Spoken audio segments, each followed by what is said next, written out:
wish you very welcome, and let's just dive in. Our topic today, more data, better data, supercharging GA4 with server-side tracking.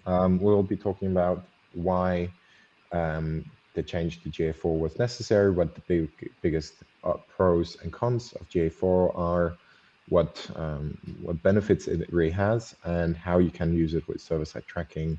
And also looking at, especially now for Switzerland, what implication the new data protection law has into that, and giving us a little out view after that. So let's start in.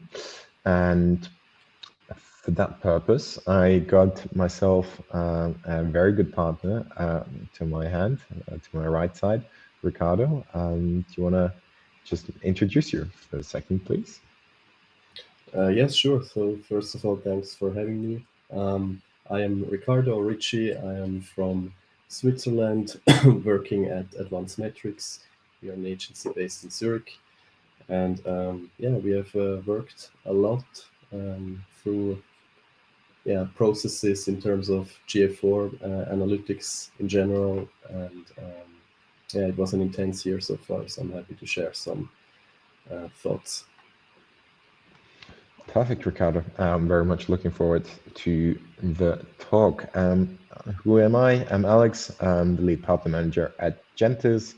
JENTIS is a server-side tracking company from Vienna, Austria, and we are having to deal a lot with changing tools, as we provide also the tools, and we just wanted to share the most important learnings we have now of this year, and move on with that. Great. Just for a note for everyone in the chat and joining already, we will have it. We will only have headlines on slides, so don't worry. No big slides going in there. It's going to be overall look into this topic. So if you have any more detailed technical questions, we're very happy to answer them. So please, or also overall questions, please write them to the chat, and we will be happy to answer them in the second part. How long the webinar will go, we don't know. We have 1 hour now. Let's see how far we get with all the questions, and if we're done earlier, that is also totally fine. Let's now jump into the topic. And the question was GA4, server-side tracking, and data protection law, the new data protection law in Switzerland. So first of all, we'll have a look at GA4. As most of you know, there was a big rumble this year that GA4 was the new tool that Google introduced, and deprecating their old tool of UA unless you have a 360 license. And here, really, the question is, why did this happen? What are the broader contexts with the third parties, cookies deprivation next year? And how can technologies such as server-side tracking help to alleviate or bridge this gap? Again, for that, let's dive in straight away to our first question, broad question. But Riccardo, how do they differ from each other? What is the difference of UA and GA4? Yeah, sure. So the main difference for sure is the data model, which was based on sessions and page views or on hits with universal analytics, and now it's really just based on events. This makes sense, and the data model, I think, with GA4 is a better data model to work with in the future. And obviously, the other topic is data privacy. We saw a lot of universal analytics in the news lately in different countries in the European Union. And GA4 was also one step into the direction of having a compliant tool available from Google's side. So there was definitely a reason. I'm sure it's not the only reason, but it was for sure one of the reasons to depreciate universal analytics and really go forward with GA4. And then there are other differences, like the metrics. They since it's a different data model, you can't really compare the metrics such as users or sessions. They work differently in GA4 than in Universal Analytics. There are some, features that were depreciated, like at least in the free version, you don't really have data views anymore. On the other hand, in GA4, you can have different streams now that flow into one property from different data sources. We have a limited data retention in GA4, which is very new in Universal Analytics. We will just be able to store the data for however long we want it. And in GA4, at least part of the data is stored a maximum of 14 months. So that's something companies have to deal with. And apart from these more technical things, there are also changes in the user interface, obviously. Some things look familiar, but in general, it's quite different how the reports are set up by default. You can now customize reports, which is nice, although it's still a little bit limited. And I think overall the tool is made or should be made for people that are not as analytics savvy as we might be, because there are like features where you can search what exactly you're looking for. You can ask for what was the revenue of last month, and it will just give you the number. You don't have to look for the metric in the report, so that should be helpful. So in general, there are pros and cons. Obviously, there are quite a few differences. I think the most important point to understand is really it's not really possible to compare Universal Analytics data with GA4 data, because it's just different data models. So, because this was also a topic that we're stumbling across time and time again from our customers, so you wouldn't recommend, because there's integration tools sending GA3 data or UA data to GA4, so you would not recommend comparing those two? No, I would highly recommend not to do that, because it just makes no sense. The data is really different, and yeah, I personally don't really understand why those tools even exist, because yeah, it's just not necessary, and really not, there is no sense in doing that. I guess after all, we want to have our charts and continue our charts, but I do totally agree. So yeah, only possibility and then remains to use UA is to use a 360 license. As we all know, this is a bit costly venture, but if you're fortunate enough, you obviously can. So I think this year, I think Riccardo, it's one year longer than the normal one, but I would have to check up on that as well. Yes, it should be, I think 1st of July or so. Okay. And to the chat and to all participants, as we said at the beginning, if there's any questions you want to have us answered, and I'm very happy to do so. We're here for you. Perfect. Let's continue. What are the advantages? Like we talked about, how much it changed. What are the advantages? Can I use it for different tools? What can I use the reports differently? What does the new data structure help me to do? Yes, so one advantage is that you can now directly, in the free version as well, you can just connect it to Google BigQuery, and you can do a lot of stuff in Google BigQuery with your data. So there is a direct connection available. Otherwise, it's really what I mentioned before. I would say these are more advantages that are not really in play right now, because the custom reports are a little bit limited. The questions you can ask the tool, like, if you imagine asking ChatGPT something, it just gives you the answer. It's still pretty limited in what you can do or what's available within the tool, but the idea is definitely great, and if this develops further, then I think it will be very useful for companies. And yeah, I think that's really the advantages. And as mentioned, the data model itself in general is more precise than what we had in Universal Analytics. Maybe a question that we even haven't talked about is, do you see advantages of this new data model compared to other toolings out there on the market? Thinking of, I don't know, Map, eConda, piano. Is how does the data model compare to other players on the market?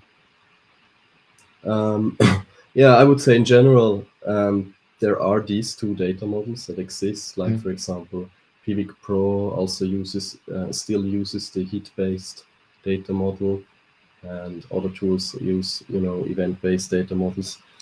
I think ultimately it probably doesn't matter so much. More important is probably that a company is consistent with their tools choice. So if you use GA4, I would, and you want to migrate to another tool, I would probably not migrate to a hit-based tool again, because then metrics are at least more comparable, even though they will still not be working the exact same way, obviously. So I would just stay with the same data model if possible. And with the event-based data model, you're just more flexible in what you do with the data, how you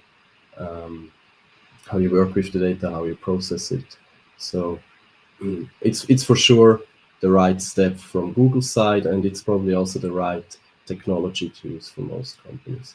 Not necessarily with GA4, it can be piano analytics or other tools, as you mentioned. Okay, thank you very much. Let's continue. What's the biggest hurdles that you have seen also in the migrations? I mean, you have done several GA4 migrations, as I can tell also from my experience working with you. But what's the biggest hurdles you see on your side or also on customer side? Yes, so the the biggest hurdles for sure the biggest hurdle in general is the user interface. It's sometimes really hard to find the data that you're looking for.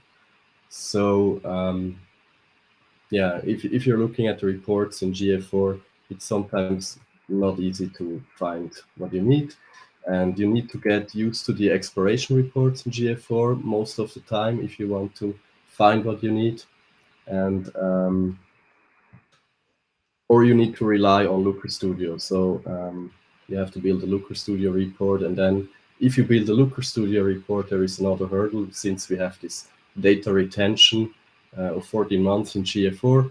So you would not want to build the Looker Studio report through the GA4 API, but instead you would want to use Google BigQuery, because in Google BigQuery you can store the data for as long as you like. Otherwise, what would happen in your Looker Studio report is after 14 months, you would lose the data from the previous time, right? So you couldn't do a historical analysis anymore. Yeah, so finding the data is by far the biggest hurdle that I came across. And from a technical perspective of tool migration, how was your experience in that sense? Is that actually the struggle, or is actually, as you just mentioned, is finding the data the bigger issue? Yeah, I think using the tool, finding the data is by far the bigger issue. The implementation itself is not any harder than with Universal Analytics. Actually, there are some, because it is event-based, this also means we can track certain things just out of the box, like download events or outbound clicks. And in most cases, this works very well. So yeah, implementation-wise, there is not a big issue. Perfect. Thank you very much. Let's then continue with and binding in now big other two topics, I guess, of this year's cookie deprivation. As we all know, third-party cookies will deprecate maybe or hopefully next year. I think we all have learned to be a bit more careful about cookie deprivation times. And also server-side tracking binding in here. What is the link between those two big topics and also GA4 switch? Why do people link them together? So basically, as mentioned before, GA4 is now really more focused on first-party cookies. Obviously, we still have remarketing features, sorry, where we can use third-party cookies. But I mean, this was probably also one of the reasons why Google extended the time where we can use third-party cookies, right, in Google Chrome, because they were not ready themselves with their analytics tool. Sure, there were more reasons, but I can imagine this being one. And in the future, we all have to adjust more and more to a world where first-party data is collected, where we use first-party cookies only for data privacy reasons, but also data quality reasons actually. And we need to find more or new ways, and there are new ways available to do remarketing and retargeting with advertisement platforms, whether they are cookieless or with first-party data. Obviously, they will work different and not as, usually not as efficient as being pointing on the individual users, right? But you will still be able to work with segments and so on. So, yeah, I think the timing is what probably links GA4 to this third-party cookie depreciation, that it's just coming one after the other, and that companies really should, make sure they prepare or are prepared. I mean, actually, they should be prepared now. Thank you very much. Yeah, we would hope so. But I think reality is also that even the changing tool, from my experience also this year, changing tool was such a big decision. What should we do? Which direction should we go? Should we stay in the Google world? Should we not continue in the Google world? It was such a big decision that I think many companies were actually cloaked by having to take the decision of a tool that was so widely used. I think I've seen stats in Europe that it has been used over 90% of websites, or 95% of websites have used GA, UA in that case. So I think this is also a big change in also mentality of having to rethink what do I want to use, and how is my data strategy.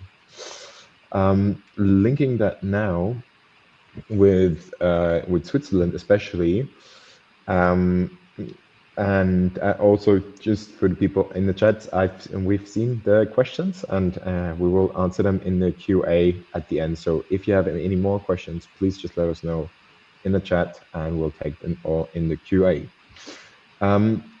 Now, since September, we have a new data protection law in Switzerland, which is a reform of the old one. Riccardo, can you please explain a bit how this binds together GA4, cookie depreciation, server-side tracking, and compliance in an overarching topic? Yes, so I think first of all, I would like to say that in Switzerland, many companies are doing business in the European Union as well, so they should have been GDPR compliant already, and if they were GDPR compliant, then they are pretty much compliant with our new federal Act of Data Protection as well. Now, if not, one thing that companies have to have is a register of their data processing activities. And obviously, this can include GA4 as well, so it has to be documented what kind of data is being collected, how is it processed, and who might have access to that data as well. Generally speaking, in Switzerland, we didn't have, any court decisions about universal analytics also, compared to what we see in the European Union. And with GA4, it's not really a problem to use it, but I think it's very important to understand that Switzerland usually lags a little bit behind the European Union in those topics. And if a company wants to have a long-term data strategy, they need to think about what kind of tools do they use, what tools provide a long-term solution that works for their goals and needs, but is also data privacy compliant, and how should this setup look like? Because right now, we don't know if GA4, the way it's set up right now, will be compliant for the next years, or if there will be new laws coming out making it basically possible to use, unless you use a server-side solution, because you still have this question mark regarding data that is being sent to the US, for example. And the big advantage of a server-side implementation with GA4 is really that you are on the safe side if it's set up properly, because the data is sent to your servers at the location of your choice, and you decide what kind of data you send to Google to the US, whether it's anonymized or pseudonymized, and what kind of data you leave away. So you have full control over your data, which means you also have full responsibility over your data. And I think in Switzerland, that's really something that companies should get to. They should get to the point where they know exactly what data they're collecting, why they are collecting it, how it's being processed. Everything should be documented, as it was required for the GDPR years ago already. And then you're basically on the safe side. Yeah, no, I see that very much the same. Like in GA4, especially new tool, new luck. We don't have jurisdiction so far. It will take a time, as we know. Legal systems take the time, and that's good. So because we want to have decisions that we really can pace on and have move forward through. So I think it is to try trial from Google also to move forward and try to make a better product and better solution also for the privacy of the customers. But we'll see what the court will rule in that regard. And yes, I think that is that works very well. Sorry, I was just looking through my notes, and sometimes I write things that I cannot read myself afterwards. But moving further,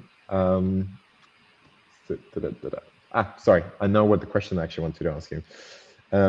A question that we also see a lot, and I'm sure you have also seen a lot. Having a data strategy means also that you are a controller of the data. Who has to decide how the tool should be set up? Is it the agency or the vendor, or like who should decide that, or is now really the customer in the lead for that? So in my opinion, it's something that should be evaluated by or with the client or with the company. So, I mean, the first priority obviously should be we have to have an optimal solution in terms of tool and setup for their needs and their goals. And obviously, we still have to take data privacy laws into consideration that they are affected by. But this is really important. So I think the company itself should gain a deep understanding of their needs and goals. They will have to have either an understanding of their privacy laws that they have to comply with, or they have to have some consultants to help them with that, to comply with the law at the same time. And then they need to decide based on all of this information, input from different departments, different stakeholders, what the best solution is.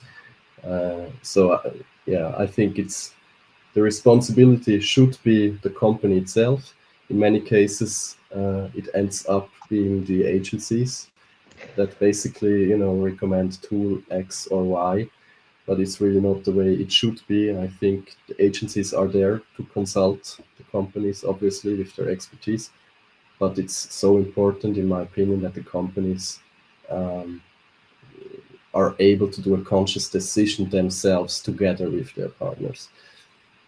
Which is a big shift of the of our mindset before even the GDPR regulations came into effect in Europe, where I think most of us did not want to think about what actually that means, and we had to take decisions, because taking decisions also taking responsibility. And I think that was something that we were just happy not to think about. Things have changed though, and trying to bind it back to what you said previously. So one of the aspects you talked about was to make it compliant is using server-side tracking. What are your learnings? I know you have been using different tools for that. What is your learnings that you have seen there? What's the benefits or what's the pivots?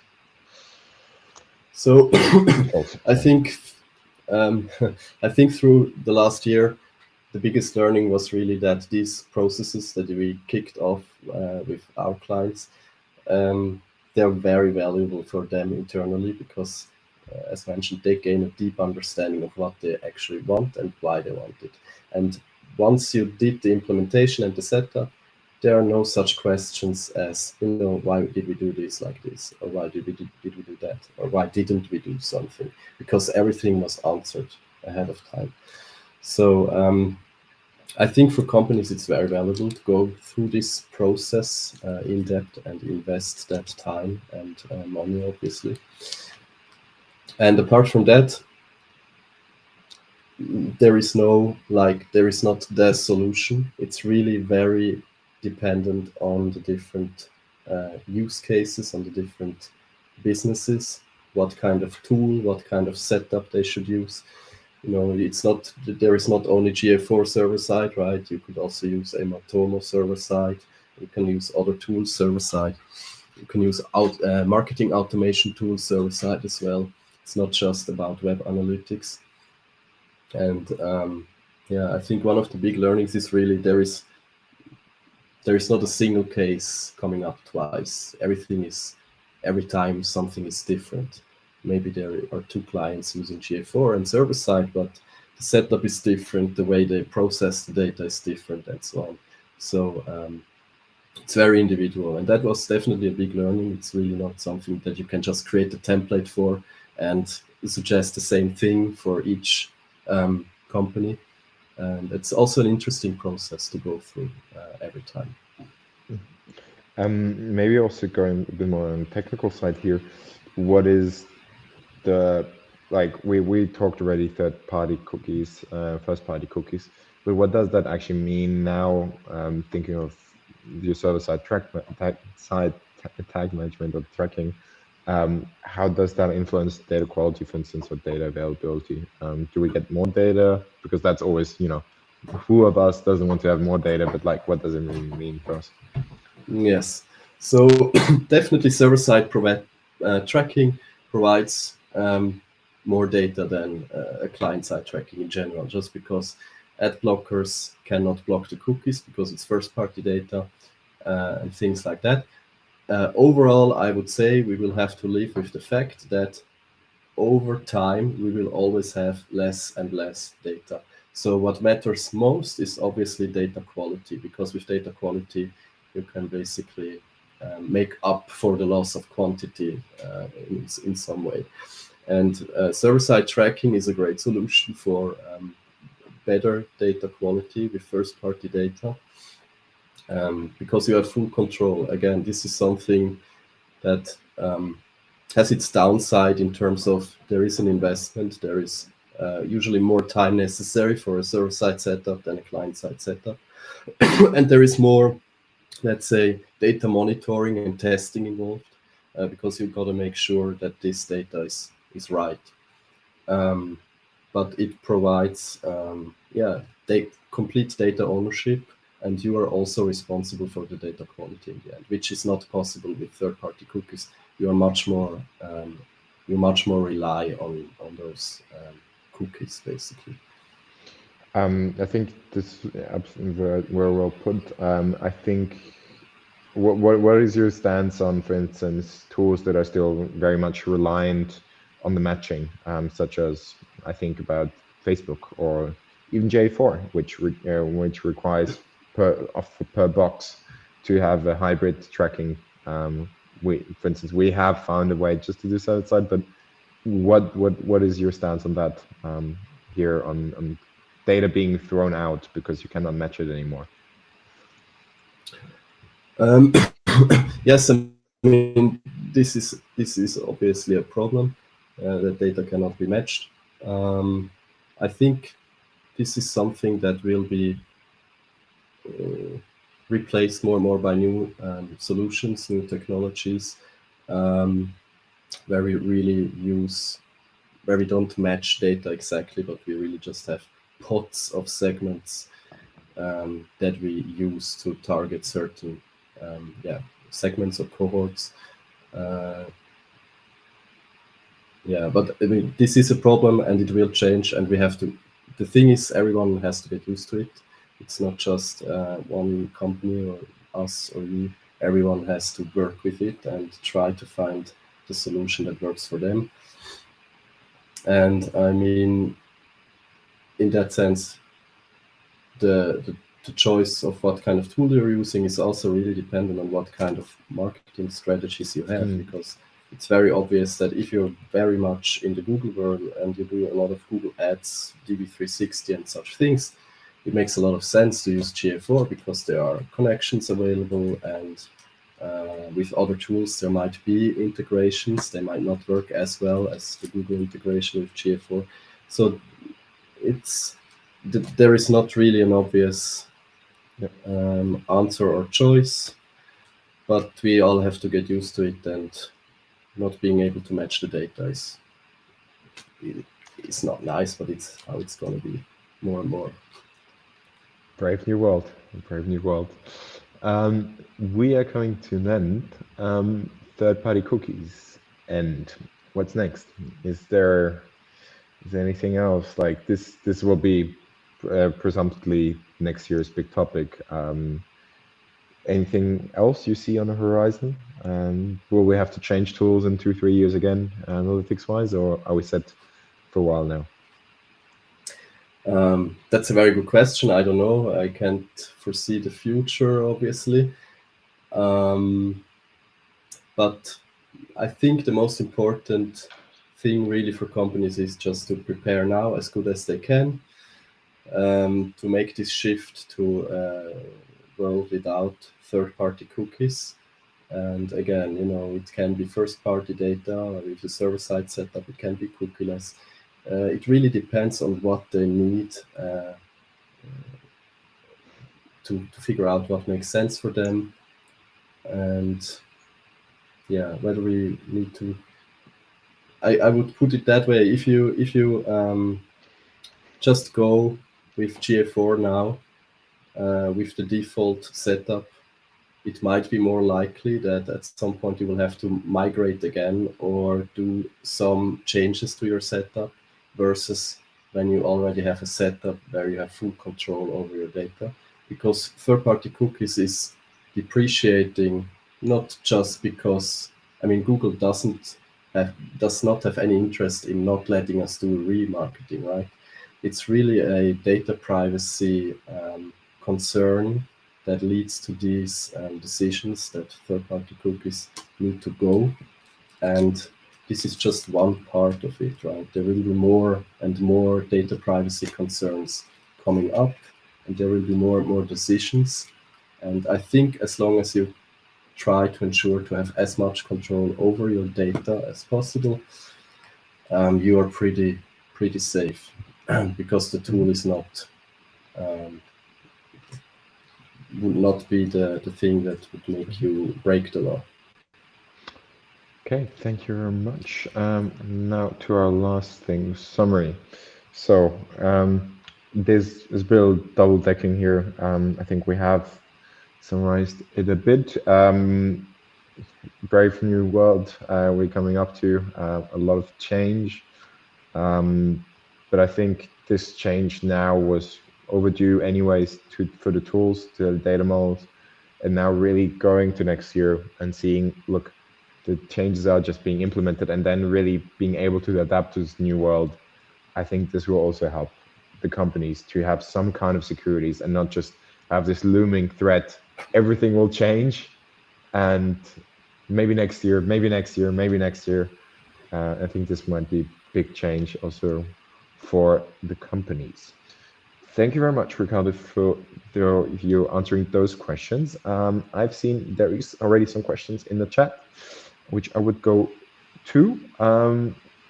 and we will go through those questions in a moment. If anyone has some more questions, please just let us know. Good. Let me just open the questions. From Christoph, can you elaborate shortly on the differences of user/sessions comparing UA with GA4? What do I need to keep in mind here as a marketer? Yes, sure. So there are definitions somewhere in the Google Docs, but the main difference for users is that in Universal Analytics, the user metric was usually meant to be all users, while in GA4, it's really just the active users.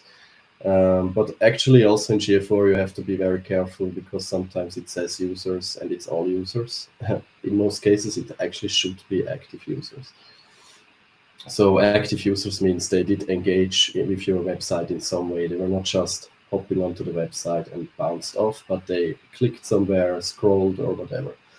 So it's already because of that, you should have less users in your GA4 property versus your UA property. And yeah, sessions, there are also some slight nuances that are different, like with Universal Analytics, every day at midnight, depending on what time zone you configure in your property. If I open the website at 10 to 12 at midnight and I leave it at 10 past 12, I would have 2 sessions. In GA4, this would just be 1 session. It doesn't restart the session when I go past midnight. And there are some other small things, but these kind of things already should help you to understand that it's really different. Mm-hmm.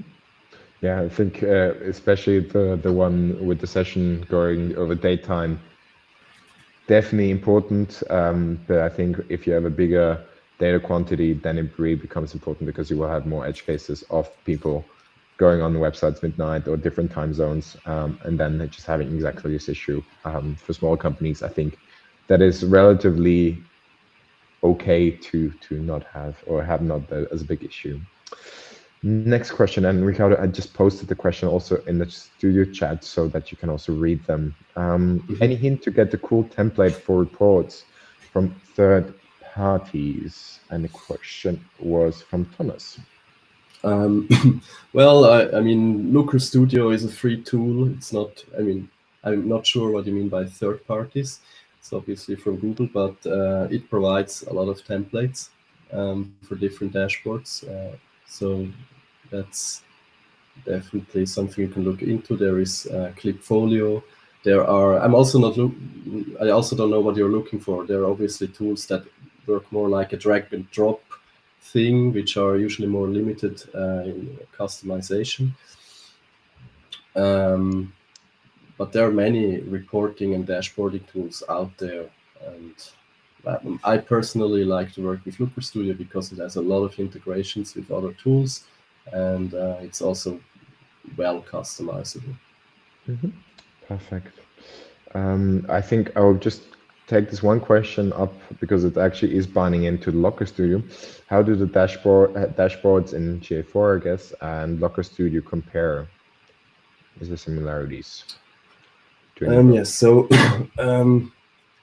I think it's really what I mentioned. So the metrics and dimensions, they can be different. This means the data looks different. But for me, the bigger difference is really that I do not recommend pulling the data in Looker Studio through the GA4 API, like we did with Universal Analytics. We just pulled the data directly through the API because all data was available.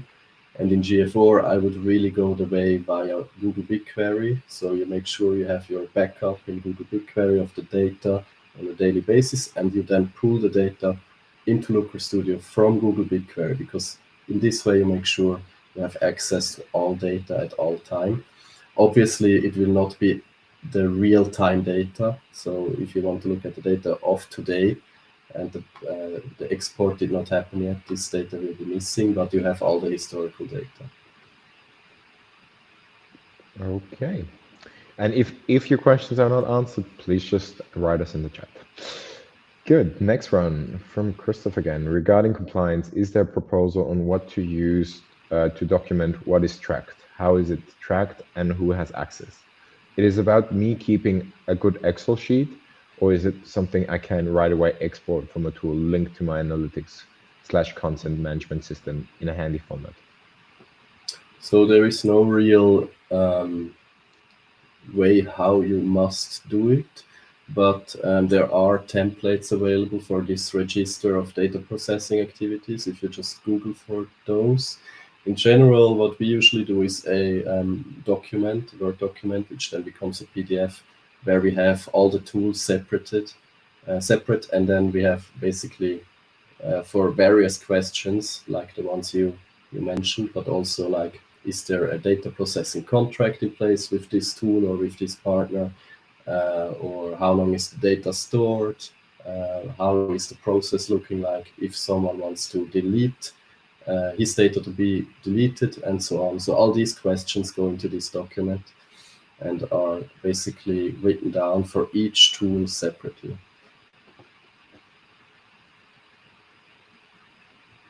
I hope that answers the questions. Otherwise, please let me know.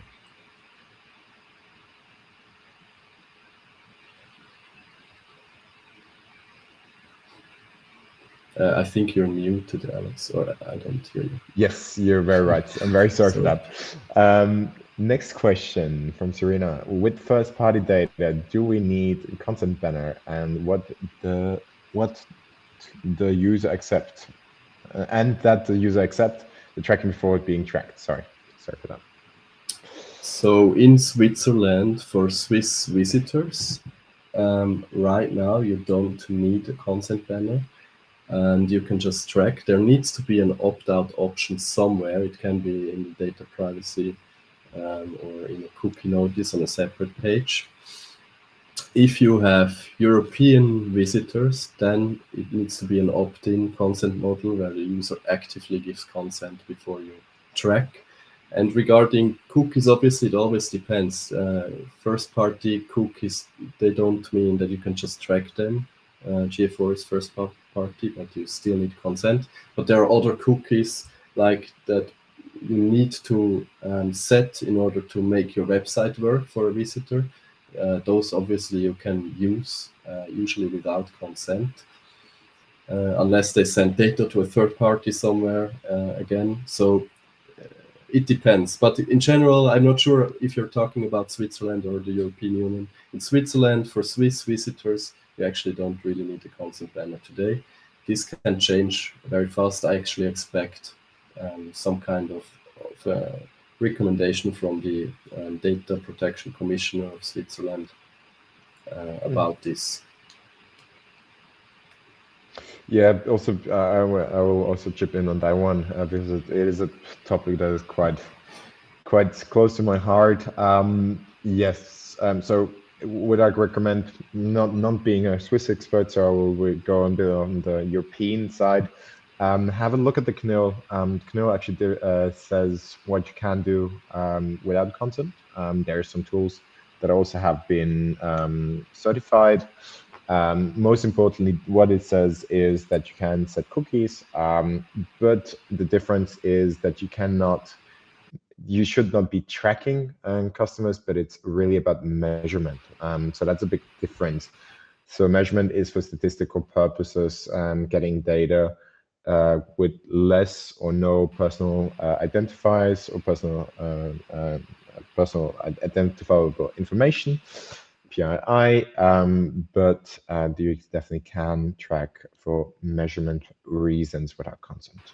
But I recommend here really to have a look at the CNIL and what they have sent out. Hope this also answers the questions. And also to Riccardo, I think it's always a bit hard to differentiate. You can make the geofencing, but I think we all know Switzerland and how many people live in Switzerland and how many people live outside of Switzerland and migrate every day working, for instance. So I think even that makes it life very hard for Swiss companies to not apply under the GDPR rules as they have visitors from GDPR countries. Very true. Exactly. One more questions I can see. Can you provide some practical advice or steps for businesses looking for transition from client side to server side tracking? Yes, I mean, basically there are two ways you can do it. The one way is you just migrate what you have right now to server side, and you know find a partner that can do that for you. The better way probably is to use this opportunity and really look at your tracking. Basically, create a new data strategy and try to come up with a new tracking concept. Go through this process that I described earlier, and then to the implementation. Uh, yeah, like this. So we really have a nice setup instead of just a migration of the old. And I guess obviously, Riccardo, you can help out. An advanced metric can help out to Yes, of find course. migrations. I have one more. I have some more remarks. Coming back to the question from Thomas before. Any hint for to get cool templates for reports from third parties? Further comment was yes, exactly. Do you just to do some quick drags and drop reports? So yes, obviously there are tools for this. One that comes to mind is Watergraph or Swido. However, they are usually kind of costly, as far as I remember. I used them years ago. They still exist. There are tools for drag and drop reports. I mean, even Looker Studio is a different kind of drag and drop, but yeah, it's also pretty simple. And Looker Studio is just free, you know, and there are great tutorials on YouTube that you can watch for free. So I still recommend to look into Looker Studio. Obviously, it will also depend a little bit on your data source. Is it Google Analytics? Is it some kind of SEO tool where you might not have a direct integration and it's more difficult? But yeah, there are many tools out there to also do drag and drop reports. Mostly they are at some cost, though. Mm-hmm. And then one comment from Serena. You coming back to the compliance topic and consent. UE actually with server side, do we need the consent for tracking? Yes, absolutely. So we still have to make sure that we respect the user's decisions and their consent. So even with server side, we can't just track whatever we want. We still need to make sure that the consent is there. We could. So in theory, it's possible, and the user wouldn't even know about it. So it can be easily abused, but that's really not what you should do, obviously.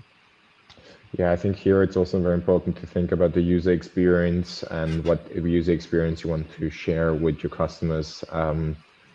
Obviously, you can find ways around it, and there is tools also providing possibilities with that. I'm thinking especially with Pivik, also content mod from Google. If they are 100% compliant, has not been thought out in court, so changes might be needed in a further stage. But I think best because this changes now, as with server-side tracking, you are being the data processor and controller. It's also a decision that has to be taken from the company and especially at the DPO level.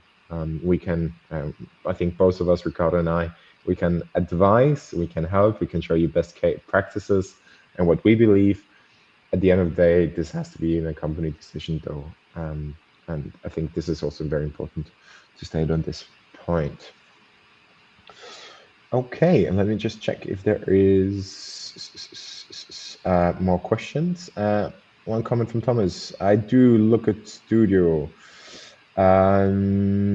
Maybe with another webinar on it. Yes, I'm very happy to make another deep dive on that one. We can have a look at Looker Studio in our next webinar. I think, Riccardo, that should be fine. And Serena, on your question for JENTIS, you don't need consent. That is correct. That is for the measurement of data. I'm very happy to send you some more information on that. And there is a legal memorandum we have written with Spirit Legal, talking exactly about that and how we can track without consent for those special cases. Yes, exactly. Otherwise, I'm very happy for your attendance and your multitude of questions. If you have feedback for us, we would be very happy that you give us the feedback, and we're looking forward to also improve for our next ones. Let us please know. And if you have any questions you want us to answer further, we are here for you, both Riccardo and I. Please just let us know, and we will answer your questions also more in details.